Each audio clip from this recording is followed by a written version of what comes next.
Hi, this is Lori from CustomizedWalls.com and one of the moderators for the interior design community.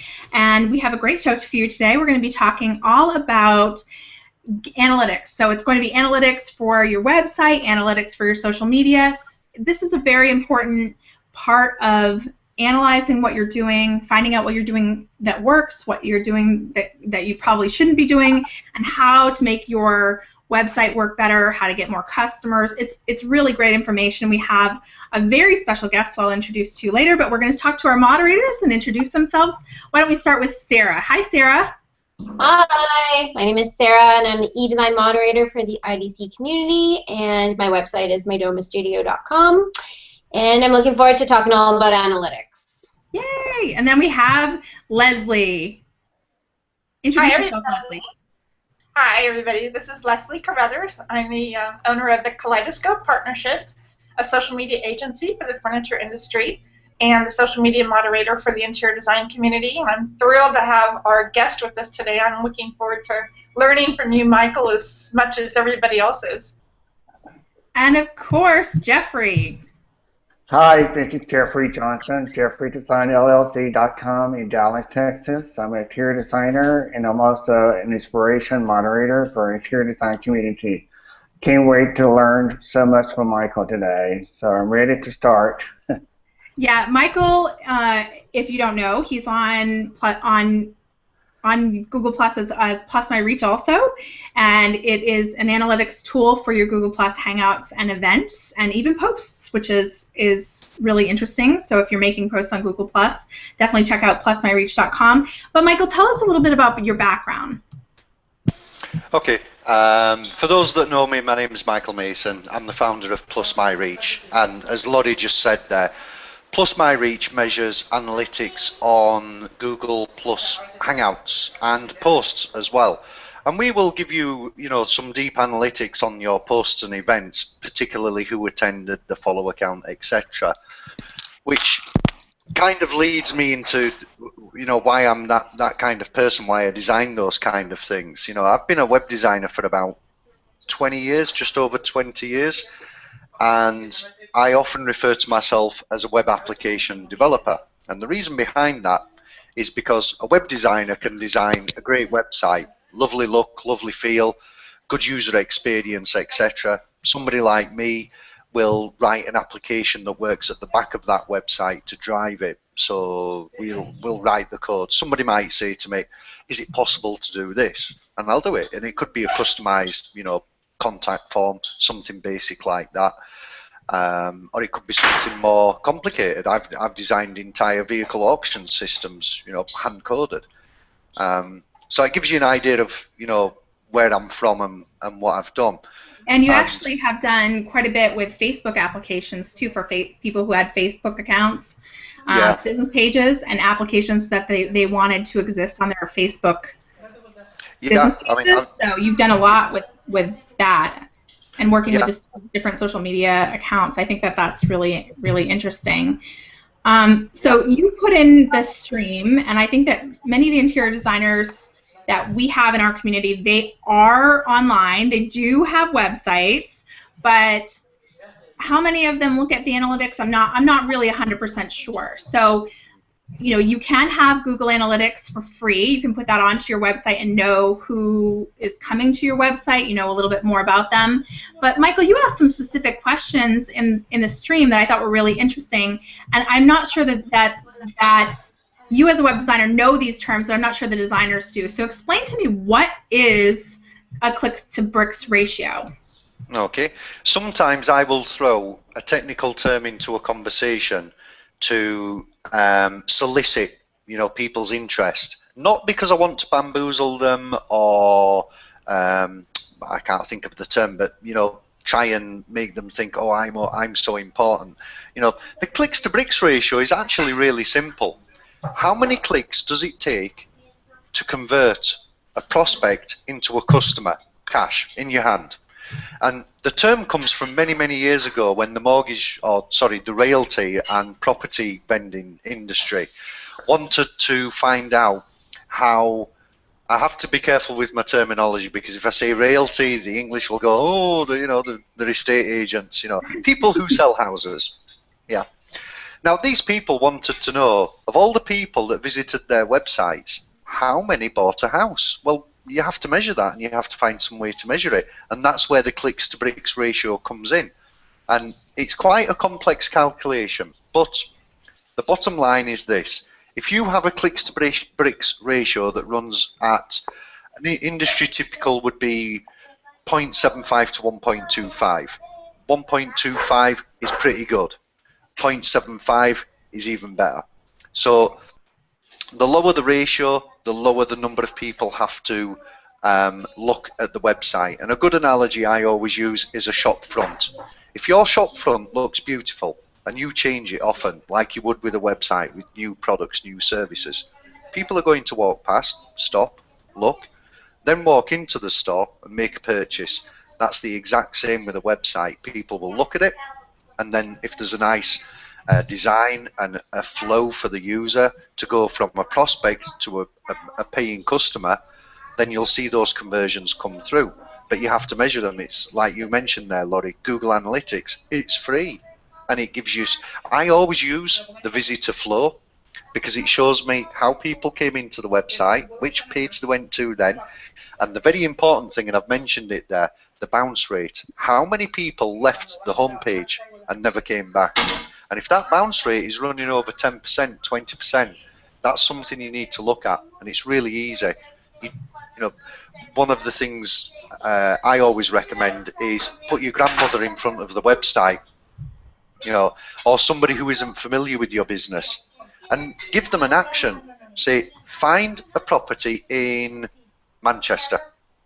Find me a bagel vendor in Massachusetts. And just watch them. Don't speak, watch them, and see where the mouse goes and how they use the website. That will give you a really good indication of how easy the website is to use or how difficult it is to use. And some things, I've done this with people, and I've finished a website, it's ready to launch, and I've said to somebody, right, contact us. And they can't find the contact button. I think it's obvious, but the user doesn't. And that's where the bounce rate comes in. If people don't find what they want very quickly, we're going to lose them because people have a short attention span these days, which kind of leads me on to a golden rule of web design that's been true for many years, the 3-click rule. If the customer doesn't find what they want within 3 clicks, you've lost them. Oh, wow. Potentially, yeah. That's actually really, I did not know that it was that small of a number that you wanted them. You know, our website and customized walls, we have so many different designs, so we've had quite a few people who spend a lot of time on the site, but three clicks to where they make a purchase. That's really interesting. Now, tell me, what are some of the things you mentioned? You know, comparing a website to a storefront where you'd want to change the homepage up. How often do you think that we should be changing our homepage up?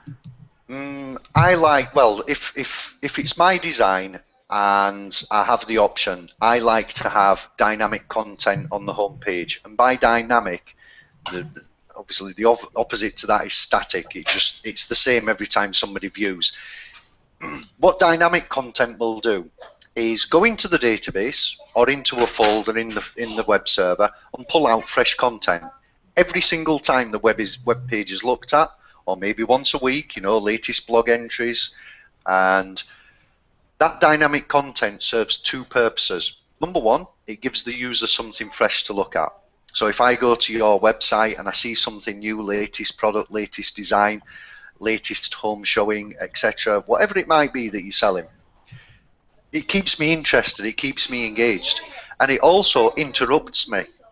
Because if I visited your website before and I think, oh, I'm just going to get hold of Jeremy, or I'm just going to make a contact here, or I just want to go to this particular section, and I see this proposal for a new product or service, it interrupts what I'm doing. And I'm looking at it and I think, oh, that's interesting. That's an extra click. And it means that you're engaging the audience a little bit more. One thing that analytics does very well as well is it gives you the number of pages per visitor. So if the page views is high, for example, 8, 10 pages or even more, that means that you're engaging with the people that are looking at your website, and they're actually really interested in what you're doing, and they're spending time it's a little bit like YouTube. You know, you watch one video, then you watch another, then another. And with a website, you can do the same. You read one blog article, then another. Oh, that's interesting, and something else catches your attention. And with a dynamic website, you can do this. If somebody's looking at a particular area, you can load a specific menu for that area, other articles that may be of interest, for example, things like that. So, I don't know, does that answer your question? Yeah, I think that it does. I think that the idea that you have to make it you have to make it really interesting and changing it's so that you can keep that attention. One question that came in from Leslie, she said, "Do you believe in product carousels?" Now this is a thing. We did this on Plus My Reach. We had a carousel at the top of the website, and I like carousels. I think they're beautiful. But I tend to find with websites that have the bounce rate is much higher. If the carousel is for products or services that are really, and I mean really of interest, then yeah, go for it. If I go to Amazon, for example, I know exactly what will be loaded in that carousel. Everything that I've looked at in the last month. Yeah, that's of interest to me. But if I go to a website that has the same carousel every time that I look at the website, then it gets a little bit boring for me, and I'm going to leave, so the bounce rate will then go up. Now, are there other things that you suggest to do on the homepage so that you you know you have a bad bounce rate, your bounce rate's really high? What do you suggest? They need a new website, or should they look at the site, their homepage, and maybe change some things around? No, you don't need to go to the lengths of paying for a new design unless it's a really old website and it can't be reworked. For example, I'm a Joomla developer, so I use Joomla in pretty much every website I develop because it reduces costs, speeds up delivery, and it's also modular. So, say a good example is if I'm speaking with a client for the first time about a web design, I will actually pass them a blank piece of paper and a pencil and say, sketch it. Show me what you want. And I can design that. I may have to hand code it, but I'd prefer to do it in Joomla. And the reason why is because if we design it and then we look at it and we think, do you know what, we don't really like that box up there in the left-hand corner, we can get rid of it really easily or replace it with a call to action, a newsletter subscription perhaps, or something like that. If we then use analytics, and I use a term called Yorkshire pudding SEO. Yorkshire pudding is a thing that you put in the oven and you leave it for 30 minutes. You don't open the oven. This is before the days of glass-fronted ovens. If you Google Yorkshire pudding SEO, I'm actually #1. I wonder why. Now, what I like to do with SEO is make the changes to the website that we've agreed and leave it for about 2 to 3 months and have a look at the analytics. And one of the things that I focus on is the bounce rate, and you can also load what are referred to as in-page analytics. And what it does is it loads up your website, loads up analytics on top of your website, and on every button, every click, every image that can be clicked, a little percentage sign comes up, and it will tell you of all the traffic that's looked at this page, this is the percentage of traffic that this particular element has received. So for example, you might have a contact button over here on the left, and it might have 10% of the traffic. You might have something over on the right that you think's really interesting, but it only receives 0.1%. So you can swap that out and put something different in there. Oh, that's such a smart idea. Yep. Sarah, you have a question? Yeah, I was going to say, have you ever used Crazy Egg, the tool for measuring your like a heat map on your website? Now I was going to come on to this. I've not used heat map overlays for one very good reason. My audience typically is Western European. Western Europeans, Americans, read left to right. So I know, and I have to get the orientation right because I know I'm on camera, this should be the left-hand side. I know that Western Europeans are going to look here first, and then go up to the top, and then go down, and then across, unless I put a very strong image over on the right-hand side. And that's why a lot of my websites have an embedded video or an image on the right-hand side, because what I'm trying to do is take your eyeballs away from something over here, the menu perhaps, and take you over here to something that I actually want you to watch or read, something that's salient or interesting. And because I'm a programmer as well, there's another thing that I can do. We can put content on the website that's fresh for a new user. So if Laurie comes back again, or you come back again, you see fresh content. But if Leslie comes to the website, because it's her first visit, fresh content, and it only appears once. Little things like that you can do. That's huge. Leslie had a question. What was, she just wanted to make sure, which was the tool that you mentioned for seeing page views on each section of the website? That's just Google Analytics, right? It's Analytics Overview. In-page Analytics. So if you go to Google Analytics, and if you haven't got an account, you should have. You should also have Webmaster Tools, which I can touch on. And you go to Google Analytics, and there is an option in Analytics somewhere, and I don't live and breathe Analytics. I use it for what I need. But there is a very good tool in there that I use myself if a website has a high bounce rate, because I want to find out what elements of this page are getting the eyeballs, getting the traffic, and what elements can I get rid of. Looking specifically at the bounce rate, I didn't really answer that question, I don't think. One of the things I will do is show the website to 2 or 3 people who have never seen it and say to them, what is it, what does it do, and what do you think? And if that message isn't clear, it needs a redesign. Not a complete, $5,000 redesign. Just speak to your web designer and say, do you know what, I want to swap this out. I'd like a video here, maybe like a nice newsletter subscription there, and can we change the colors a little? Because what you might think is complicated is actually, in a lot of cases, very easy. For example, if you want all the header text to be a particular color, it's one change in one line of code. That's it. Oh, yeah. Yeah, I've got a question. Sure, yeah. Sure, go ahead. I noticed on my report, which I found it very, very interesting, is like the age bracket.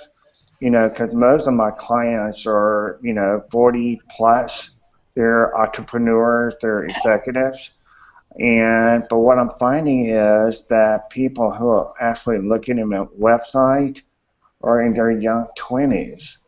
Which to me, that's a huge gap between what I provide service, I provide interior design service, but it's strictly mostly 40 or above. And I just find it very interesting that it's just a huge gap. So I was just wondering, can you control that from an age bracket standpoint? As far as... Well, I don't know.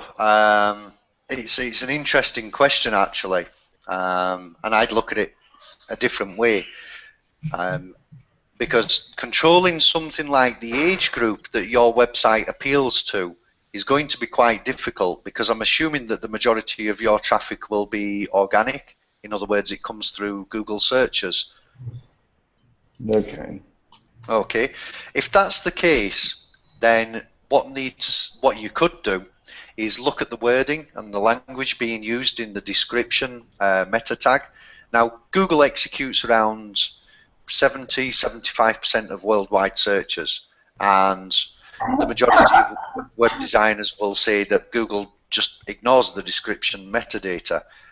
It doesn't entirely.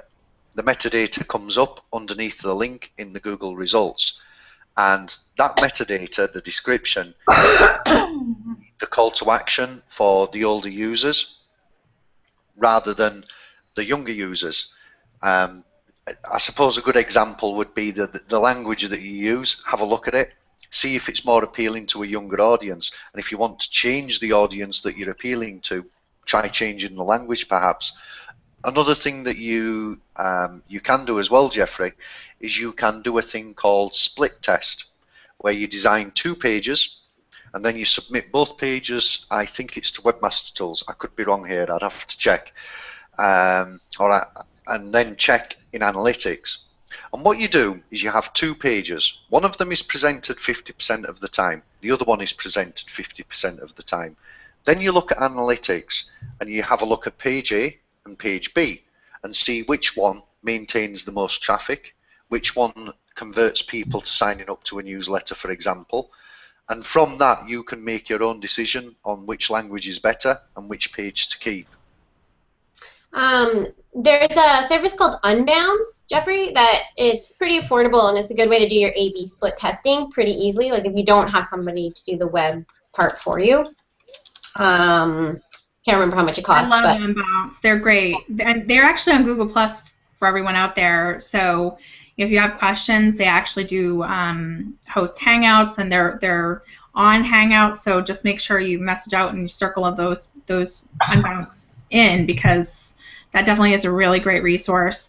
We have a comment from Lee. Lee, you mentioned here that you have a presentation, 10 essential items of a website that goes into simple stuff that many people miss or forget. Make sure you put that link into the Hangout, because I know a lot of people would want to look through that. And you also have in here this comment, which I thought was really amazing, which is everything needs to justify on the web page. Don't just load stuff because it looks nice, because you want it, etc. Ask yourself, why is it there? What benefit does it give my viewers? And don't be afraid to get rid of stuff. And I think that that's really true.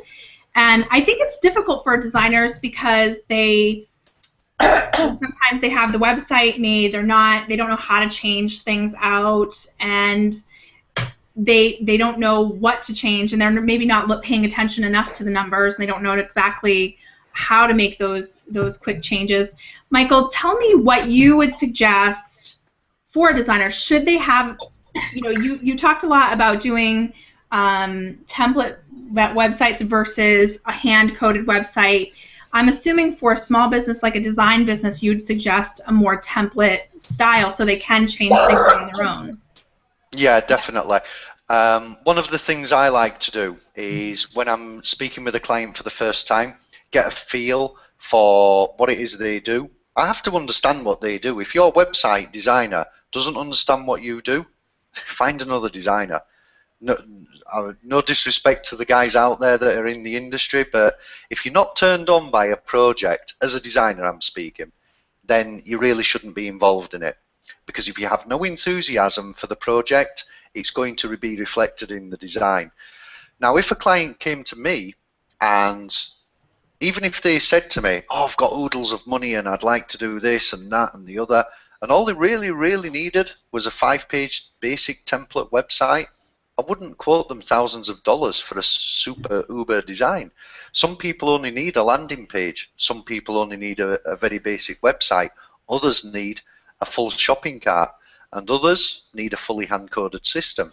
A good example was a client that came to me just last year, and they wanted an entirely hand-coded mailing system, and they knew it was going to be expensive, but they wanted absolutely nothing that was off the shelf. And the reason why is because they wanted the code to be proprietary. They wanted me to hand over the IP, which I was happy to do, and they had complete ownership of the site. Other people need something quickly. Others need something where it's managed and they have minimal input.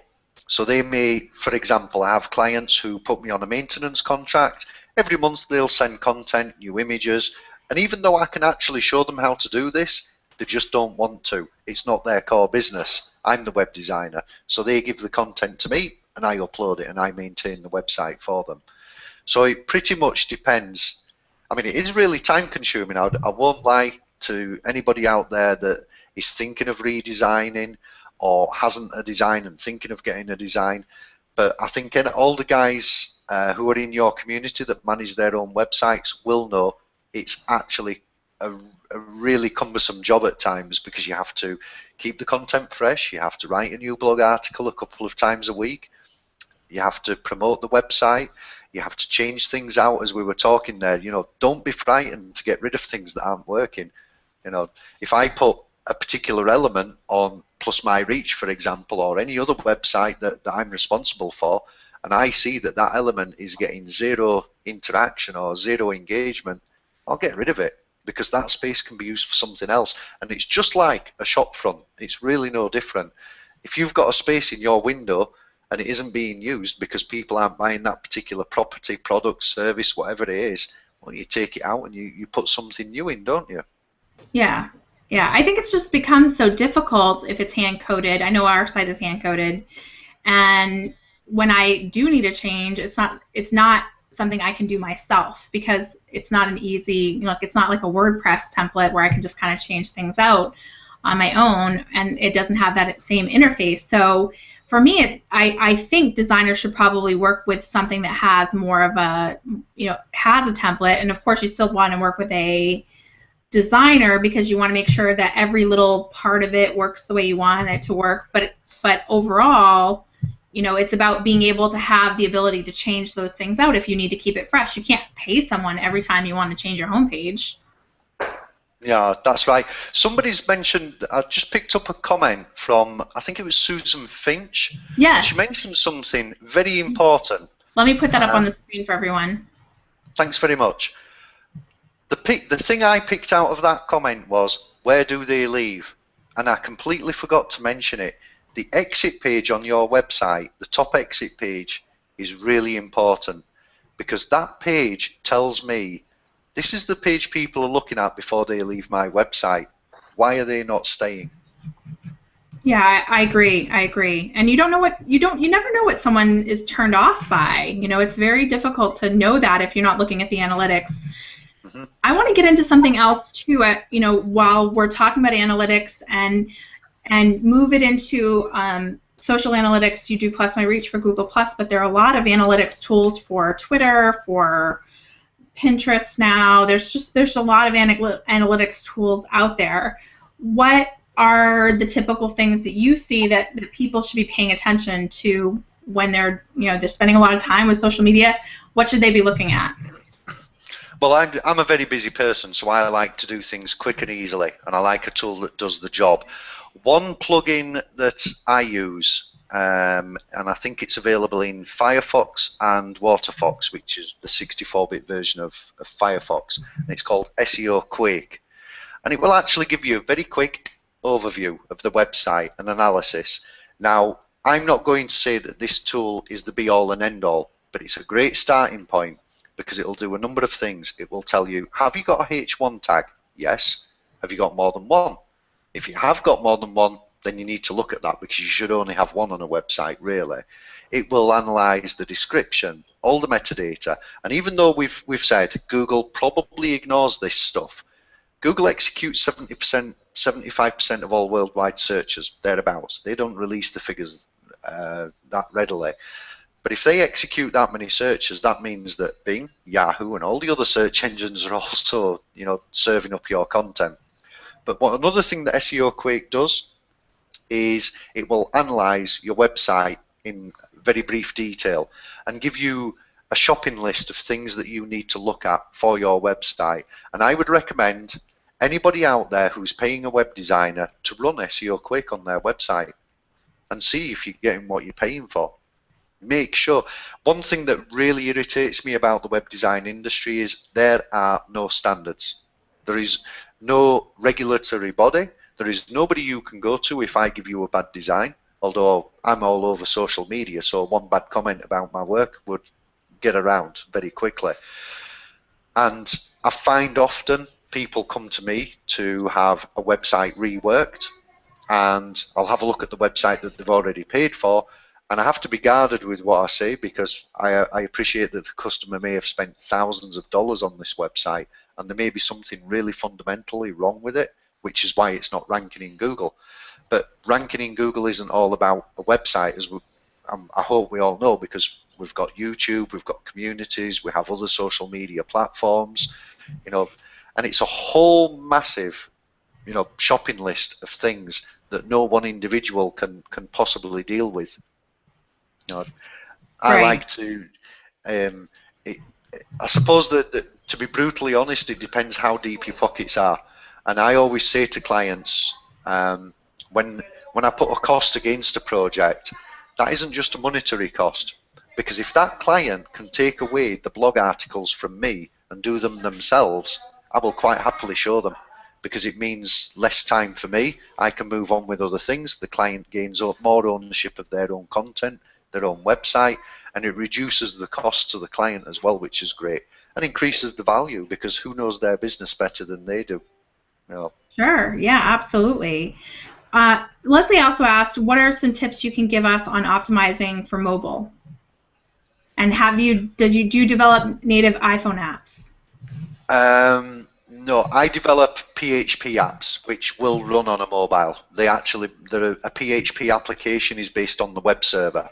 So it isn't a native application that's embedded within the phone, although I can write them. I prefer not to, because when you're writing an application using programming languages that run on a server, you're using the server's resources, not the person's phone or desktop computer. With regards to making websites mobile compliant, in some cases there's not a lot of need, because mobile tablets are getting bigger and bigger and bigger. But yeah, the majority of the websites that I develop are compliant on mobile, either by having a purely mobile version or being scalable, so that when they're viewed on a smaller device, people can zoom in and zoom out and still use the website as it was intended. 20 years ago, when I was designing websites to start with, you had to do what was called cross-browser compatibility testing. So I would design the website and I'd have a look at it in Internet Explorer. I'm sure there's going to be a few comments about that, and maybe in one or two other browsers. Now, cross-browser compatibility testing is an absolute nightmare. I speak with Android developers on a regular basis, and one of the reasons why I do not develop native applications is because of the number of flavors of apps, operating systems out there. It's an absolute minefield. Plus My Reach, for example, had a very neat little call to action button that allowed people to start a Hangout if they needed support. I think it's still there, and I discovered it doesn't work on Windows 8.1 and Google Chrome. Well, I was not a happy bunny. I don't have access to Windows 8.1 and Google Chrome, so I had to share the screen with this user and look. And then I looked at the source code and I thought, well, I haven't done anything, that isn't in the documentation from Google here. So clearly it's a problem with Windows and Chrome. That flavor of mix of operating system and browser just stopped this one component working, and it was really strange. So you can take compatibility testing so far. I can test on a 5-inch screen, a 7-inch screen, a 10-inch screen. I have a toolbar about that long with all the different browsers that I use, and I'll test a website in every single browser, all different dimensions. One of the other things that I do before I start a design as well is I look at the most common screen dimensions for that industry. So if somebody came to me and said, oh, I'm thinking about designing a website to sell cars, okay, and I'd go away and I'd find out what time of the day do people generally search for vehicles? Where do they search from? Do they search from work? Do they search from home? And if they search from work, generally speaking, they're using a bigger screen. So it makes life a little easier. You can make the design a little bigger, a little wider, big chunky, items. If you find, however, that people are predominantly using mobile, and mobile is becoming, more used, people might commute on the train, for example, and have a 5-inch phone, 7-inch phablet or tablet in the hand. So you have to, take that into an account. And that's one of the things that should be considered in the project scope or the project proposal when somebody's actually doing a design. The demographics. Lee Rickler asks, which do you prefer, responsive or mobile versions? Responsive or mobile? Me personally, responsive. Sorry.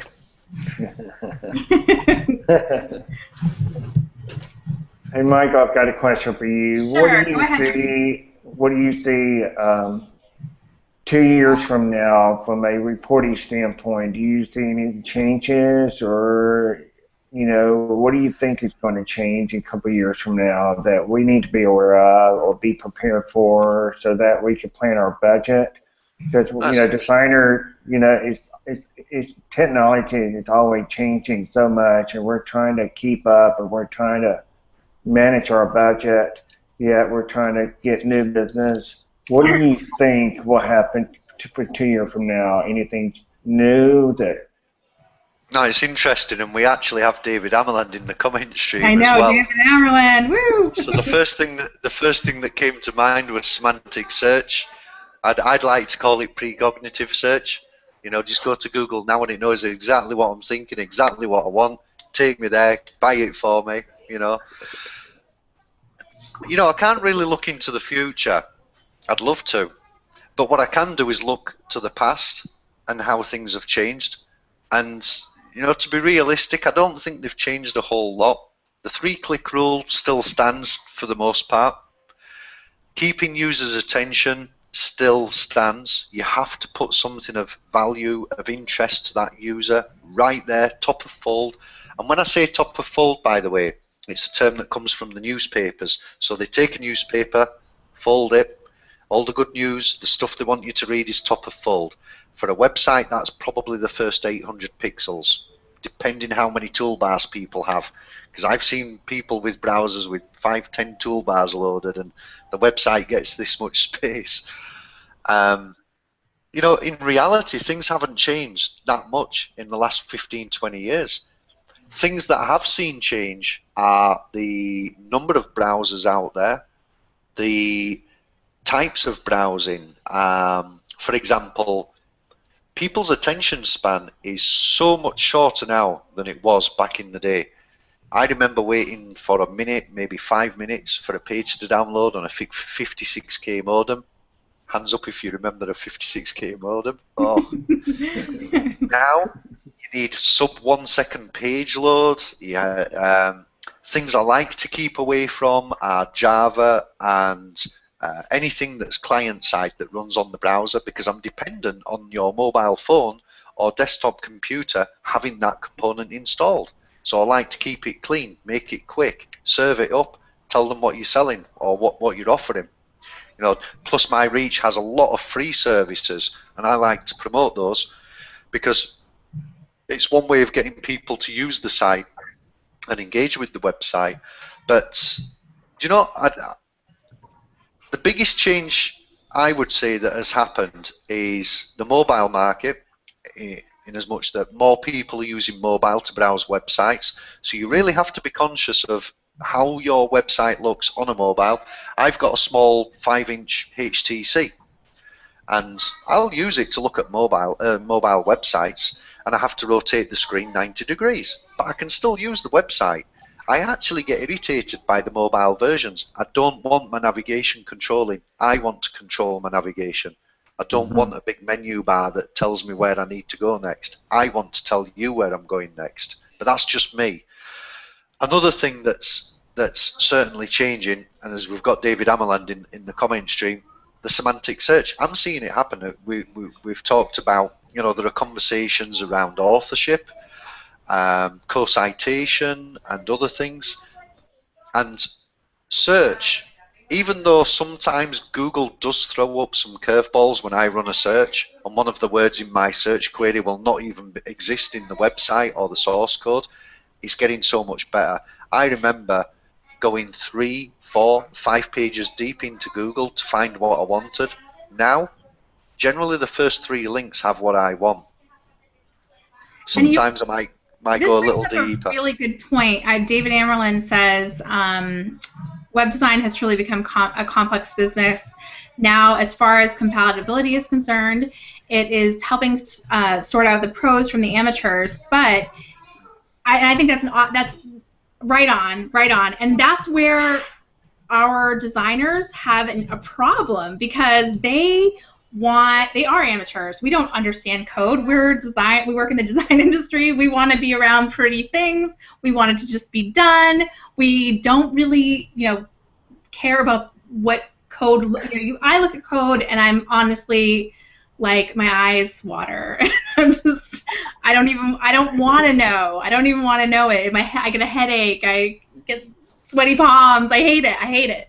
So for me, I know designers just want to know how often they should get a site, how can they change it, how can they keep it fresh, what they need to look at.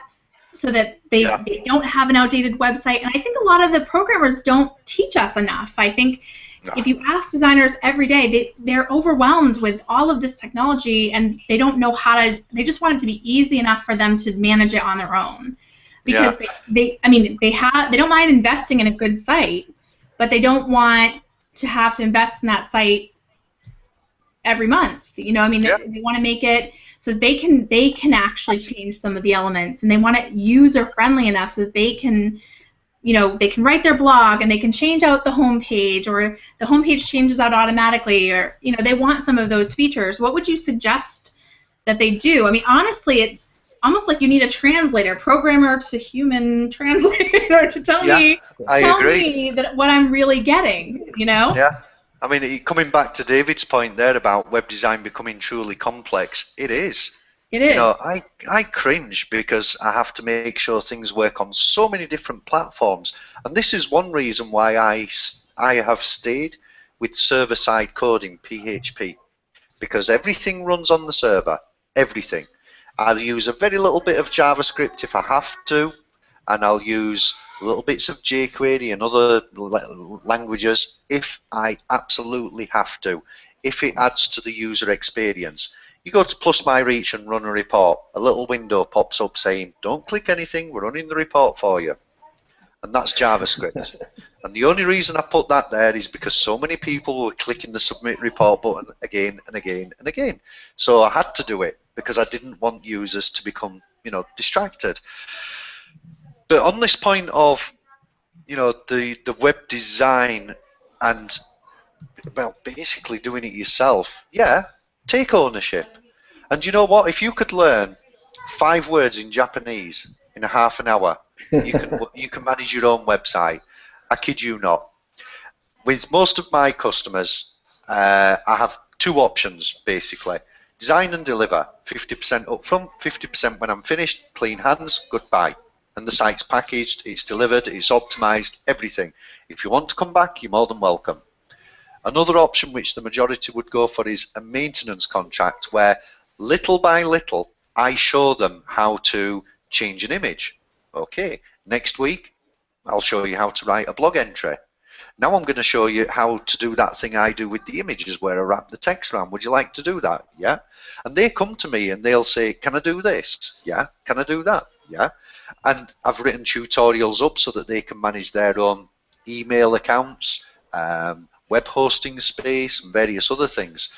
Because then, little by little, over 3, 6, 12 months' time, the customer's learning more about their website and how to maintain it, how to optimize their website, which is really important, so they don't get bamboozled when people say, oh, your keyword stuffing. Sorry, keyword stuffing. I stuffed a turkey last week. I don't know what keyword stuffing is, you know.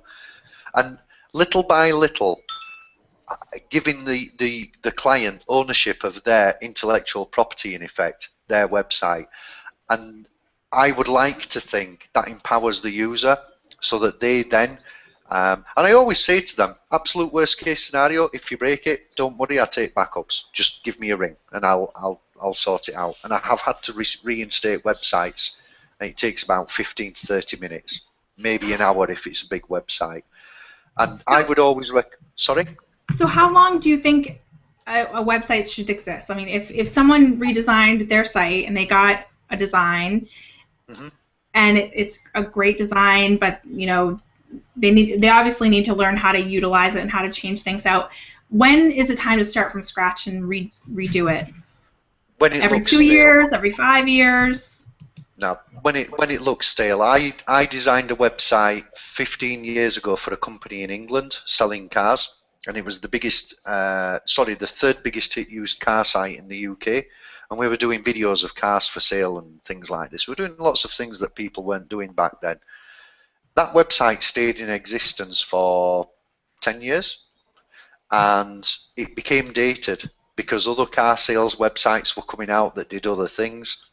But what we did is we provided such a length, depth, breadth of information on the vehicle for sale that it maintained its position for a very long time.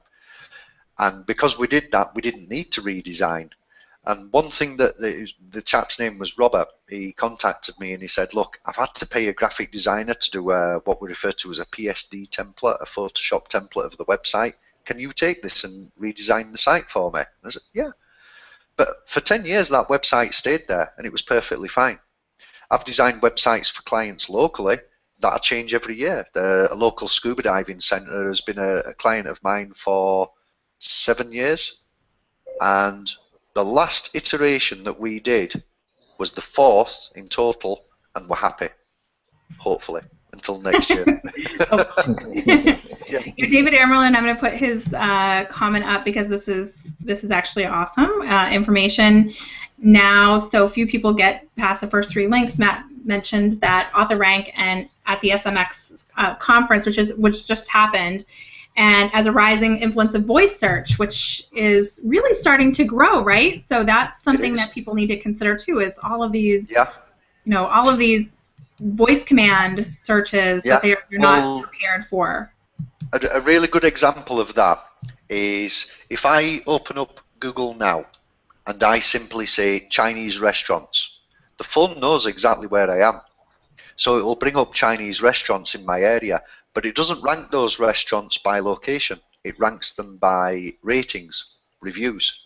So even a restaurant that is further away from me will appear higher in the results because it has better reviews. And now, remember the hangout we just did on Google Local and getting the reviews on your local for your interior design business. That ties into it. So remember, watch that video on our YouTube channel and check that out because that is what he's trying to say. That if you have those reviews and you're even further away, you'll come up higher if you've got reviews. And many designers don't know they have Google Local. So it's when you go and search for an interior designer in my area, I think only 1 designer has 1 review in my area. If you have a bricks and mortar business, you must have local, full stop. There's no discussion or debate about that. If I was asked to design a website for somebody and they had a physical location, a business, the first thing I would do is find out if they had a local page, which they will have because Google generates them automatically, and then we'd work on that. And there's actually a very easy way of getting lots of reviews. There's a shortcut link that you can give to your mailing list or put in your Google Plus stream, Facebook stream, Twitter account, and push out to people. Click here to review. Click, and somebody can review. I think the only thing it won't let you do is make multiple reviews if you're a repeat customer, but maybe that's changed recently. I don't know. I use TripAdvisor, for example, for most of my clients here because my local clients in Tenerife generally work with the tourism industry, so it's really important to get them up at the top of TripAdvisor. If somebody is a bricks and mortar business in Manchester, for example, or Wichita or somewhere, it's really important that you work on that. And another element of voice search is the difference in how somebody would search. If I was typing out the search, I would type out local Chinese restaurants in Tenerife and probably call out the town that I live in. Whereas with Google now, I'd just say Chinese restaurants. So easy. Yeah. I'm going to put up another comment. Susan Finch, I don't know if it's all going to come up, but she says, thank you for talking about the overwhelm of staying on top and the responsibility of professionals to educate their clients. I spend hours each day translating geek speak for clients. They're happy but have to keep it short or they glaze over. And I think that is true for the design industry. They are a creative bunch. They are incredibly talented. They are incredibly busy. They have to meet clients. They have to go out. I mean, it's an exhausting industry. And then on top of it, they have to look at these little lines of code that they don't understand the language, and it's got to be easy for them. And so I think that you have great advice, but it's a little bit overwhelming to know that you have to look at these analytics and know what's wrong, but you're saying if you do all of these things, you're going to have more clients. Would you suggest knowing and really knowing your website over even having social media accounts? I mean, is it more important than knowing your website and being able to change things around? Is that a huge priority? Is it more important than some of the other marketing efforts? I would say yes, 100%, and for one very good reason. How can you convert somebody on social? You can't. You can put a call to action, put a phone number. You can break the terms of service of Facebook and put a phone number on the top of your Facebook profile, for example. But with your own website, you can truly control the user experience, and you can craft a message, if you like, have a special offer at the top of the page, latest deal, etc. One thing that just came to mind as well while you were talking there was the importance of having a web designer on retainer. Now, I have customers that pay me a nominal fee. Sometimes they'll say, well, why do I pay you this? I say, well, because I answer your emails.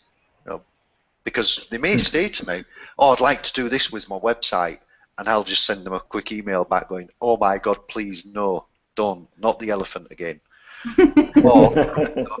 Or they may say to me, hey, we've got a great new offer coming out. We've struck a deal with a supplier and we'd like to put this on the website. Could you mock up an image for me? I said, yeah, no problem. You know, and I'll explain to them how to put it on the website. The higher the retainer, the more time, of course. For example, I wouldn't manage somebody's social media on a basic retainer, but that doesn't stop me saying to them, use Facebook, use it this way, please don't put 500 links a day in the communities and things like that. And little by little, it's about taking ownership of your own, in effect, it's your intellectual property. Why should a web designer be doing it for you? It's yours. Take control. And you can do it for less than an hour a day, half an hour a day if you spend the time learning how to do it.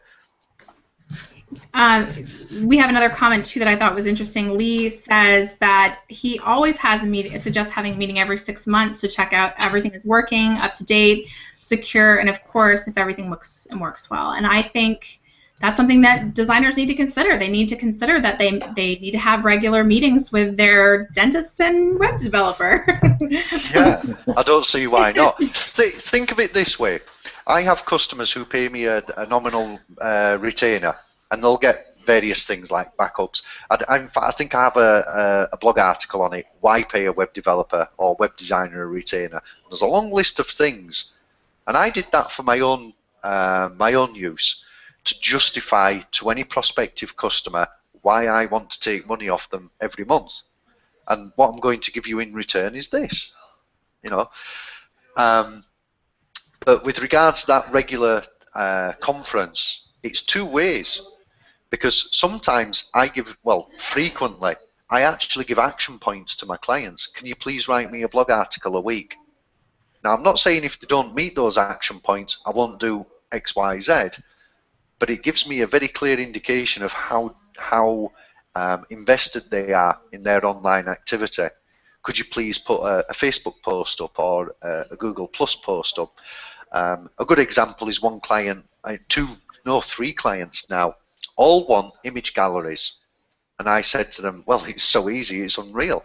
I work with Joomla, there's these various components, and they're a real pain in the backside. But there's a really good tool out there, and it's free, and it's called Google Plus. Spectacular. Get your images, put them in a photo gallery, share the photo gallery as a post, and then embed the post on your website. And if you upload the images full resolution, which is available in Google, then people can just go click, click, download, print. That now frees up one of my customers about 30 to 60 minutes a day, because they're constantly taking photographs of their customers, and the customers are constantly emailing them saying, oh, can I have that one, can I have that one, can I have the other? So that's another reason to keep a web developer or web designer on retainer. They can give you these little pearls of wisdom, and it's just so easy it makes life so much easier for the end user, for you. Yeah, and Susan brings up a great point about social media too, which is, can you please beg customers not to help by buying likes and lists? It does the legitimate work we do for them, hard to track down and undo the damage. retainer, oh, your retainer is a brilliant idea. And I think that that's true too. I think in our industry as well that you can pretty much tell if someone is a phony, right? And it doesn't do you any good. You don't have actually engagement from the lists you buy or the likes you buy. I think one of the things we've missed a little bit, but I do want to quickly cover, and it has to do a little bit more with Plus My Reach and the tool you have and some of the other tools that are out there for social. It's a challenge also. You have your website and you have the analytics, Google Analytics or whatever you're tracking your website traffic with, and you might have gotten a little bit more familiar with that, and now you have social media platforms that you're spending time on. You have Facebook, you have Twitter. I mean, in our industry, a lot of designers have multiple platforms. So they've got Facebook, they've got maybe G+, they've got Pinterest, they've got Instagram, they've got Twitter. You know, they might have LinkedIn. I mean, there's only so many hours in a day, and I even find it's difficult to know who is engaging with me. You know, how much are they engaging? Are they people that would be typically clients, or are they going to be just, you know, people who just want to talk and chat with me, which is fine. But knowing that they're in the industry that I'm in, or that they're interested in something that I offer, is really important. And also, because it's so across the board, how do I convert my Pinterest fans to, you know, if they like my Pinterest, my pins, maybe they're going to like my, you know, my Facebook or my G+ feed, or, you know, the same thing with, you know, Twitter and getting people on from Twitter. I mean, that's what we did with our community, is tweet. You know, I take every post and try to push it out, and I also try to bring people back into Google+, or I bring them back into Twitter. But it's challenging to know who we're really interacting with, and, you know, of those people, who is really paying attention to us. It is difficult. Know, but we don't. Yeah, I mean, one tool that I use is Friends Plus Me, and that allows me to take one post from Google and distribute it across all those other networks. The primary ones like Facebook and Twitter, LinkedIn, etc. If I find then that something is of particular interest, I will make a manual post on the other networks. If then I find that one network is receiving some engagement on that post, I'll engage with that post, and I'll try and solicit feedback, try and get people through to the source, be that my website or the original post. But the goal for me really is twofold. Number one, give information. You know, there's a whole wealth of information out there for free, and I'm more than happy to, you know, point people to tutorials, for example, on authorship, etc., which is quite important for the Google audience out there. And the second option as well, of course, is convert somebody into a prospect and then to a customer. And I can't do that really effectively on Twitter or Facebook or even LinkedIn. Sorry? Oh, but I can do it on my website. So, and another thing is, some platforms are appropriate for some businesses and not for others, and it all depends on your business and what you do, and that's really only a call you can make. A good web designer can give you really good advice and say, do you know what, I don't think Twitter's really for you, but let's not ignore it. Maybe Google Plus is better for you. It's 100% if you have a bricks and mortar business, because of Google Local, Google Authorship as well. If you're going to write a blog, make sure you get authorship on that blog. Facebook maybe because, you know, there are people there that you've gathered a following there over years, and you can reach out to that audience. But I'm talking with people pretty much on a weekly basis who are telling me that Facebook isn't working for them, but Google is, and I would test to that as well. It's also those people that are, you know, it's with Plus My Reach. If you put in your URL for this Hangout, and I can see who engaged with this event right now. I can see who the top engagers are. I can go and click out to their profiles. I can circle them back. I mean, as someone who does this I do social media all the time for customized walls, for interior design community. it's frustrating that you're on these different platforms and you have no way to push people to your different networks. You have no way of knowing across the board who your top engagers are, and thank them, and really really spend more time with the people who are engaging with you. And it's great that Plus My Reach is there and that hash tracking is there for hashtags, but I definitely think it's an industry problem that we don't have a tool out there that has a dashboard for all of the social, so that we can convert people over to the different platforms. We can convert them over to our websites. We can we can get to know people on the different platforms and who they are, and really respond back to them. You might have someone who is on, watching your stuff on G+, watching your stuff on Facebook, watching your stuff on LinkedIn and Twitter, and they're not really, they're plus oneing you here and there, but you don't see that they are your top engager. You wouldn't even know that they're your top engager. And I think that's really hard. That's a frustrating thing from my perspective as well. For example, I could push a post out on 4 networks and just watch that post, and I'll know where it's getting engagement, but only if I physically go there and look. And that is really frustrating because it's time consuming. And oftentimes, I don't engage on Facebook that often these days, but oftentimes I'll be there after 2 or 3 days, and I'll notice I've got a comment against something, or I've been tagged, and I've lost business because of it, because I just simply don't spend that much time on Facebook. But I didn't realise that post that I pushed out got some engagement. So that's my fault. I need to spend a bit more time doing that. But as you said yourself, Laurie, there's only so many hours in a day, and to manage all that is just ridiculous. But one of the other things that seems to be missing as well is, as you've just said yourself, the ability to be able to monitor a number of platforms and work out which platform is working best for your product and your service. And if you're new to social media, you simply won't know the answer to that question, so you have to try them all and then work out whether Twitter's working better for you, or I hate calling it that thing, I'll call it Book of Faces, or Google, or something else.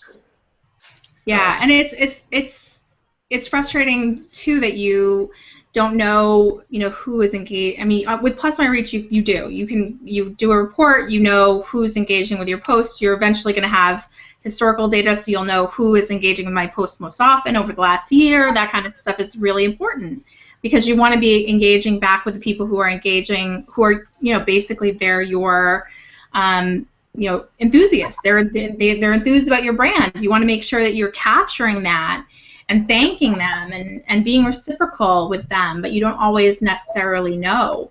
And I know I find it, I think that there's a tool out there that measures Twitter engagement a little bit, and you'll get this tweet, and we'll say this person was your top follower for the week, or the top follower for the year, and almost always I'm shocked by who it is. Aren't you? I mean, it's like you never know who is really engaging. You think you know, because you spend time with certain people more on privately, but that doesn't necessarily mean they're the biggest engagers. Well, one of the things I found surprising was when we finished alpha testing the code to measure posts, I went through the reports, my own personal reports, because I have, I think, 5-6 accounts on Plus My Reach for various reasons, and I had a look, and I saw people on this list who are my top sharers, top engagers, and I wasn't following them, and I felt so embarrassed. So off I went, and I circled them, and I sent them a message appreciating what they'd done. But unless I had run the reports through Plus My Reach, I wouldn't have even found this out, because I simply can't spend the time looking at every post and looking at who's engaged, how they've engaged, etc. It's really difficult. If somebody, I mean, we've got people in the audience who, one in particular I know, if that person puts a post out, as I think they do every Sunday, that post will get a lot of engagement. Finding the time to personally thank each individual is difficult. And if you become, busy with other things, you can miss those people. And I was really appreciative of the fact that these people had taken the time to share my content. So I wanted to thank them back, and I went into their profiles, had a look at what they were doing, shared a bit of their content as well. Right. But without PMR, without Plus My Reach, I would never have found those people. So, but it also tells you more too, right? I mean, it tells you who likes your particular content. With us, it's usually very easy, you know, to figure out their interior design. You know, people in the interior design industry who tend to watch our videos. If you look at the Plus My Reach reports, it's people in the industry that are watching our reports. Although we've got some great people that are not in the design industry that are on this Hangout today, which is awesome. But tends to be, you know, people in the design business. But for someone who maybe didn't know necessarily where their customers are and who they are, you know, to know that analytics a little bit, know who, you know, oh, I see that my product is really appealing to men over 40. Maybe I need to do more content that, you know, reaches men over 40. You know, that kind of thing becomes incredibly important. No, I agree, definitely. We were talking earlier about demographics as well. One of the things that's becoming, because Jeffrey was asking about changes, and one of the things that I've also noticed changing is because of, what's the term, the plethora of, you know, available social media platforms, and also the detailed information available on individuals, not, you know, down to what they had for breakfast, but the demographic details. It's actually becoming much easier to craft a message for a specific demographic, because if you were redesigning your site or designing a new website and you knew your target audience was in the 40 to 60 age range, lived in Middle England, in the home counties, for example, it would actually be quite easy to find those people now. Whereas 15 years ago, 10 years ago, that would have actually been very difficult to do. Right. I think that that's really important information. Anyone have any more questions? We're a little bit over, but I want to give everyone a chance to final questions. Jeffrey or Sarah? No, that's good. Good. Okay. Well, thank you so much, Michael. We really appreciate you taking the time to talk to our community. We really need this information. It's really exhausting to think about the numbers, but it also gives us great information that will convert customers, and that we do want. So make sure you visit us on Interior Design Community on Google+, and interiordesigncommunity.com, and make sure you subscribe to our YouTube channel. Talk to you soon. Bye-bye. Bye. Bye, Michael. Thank you. Thank you.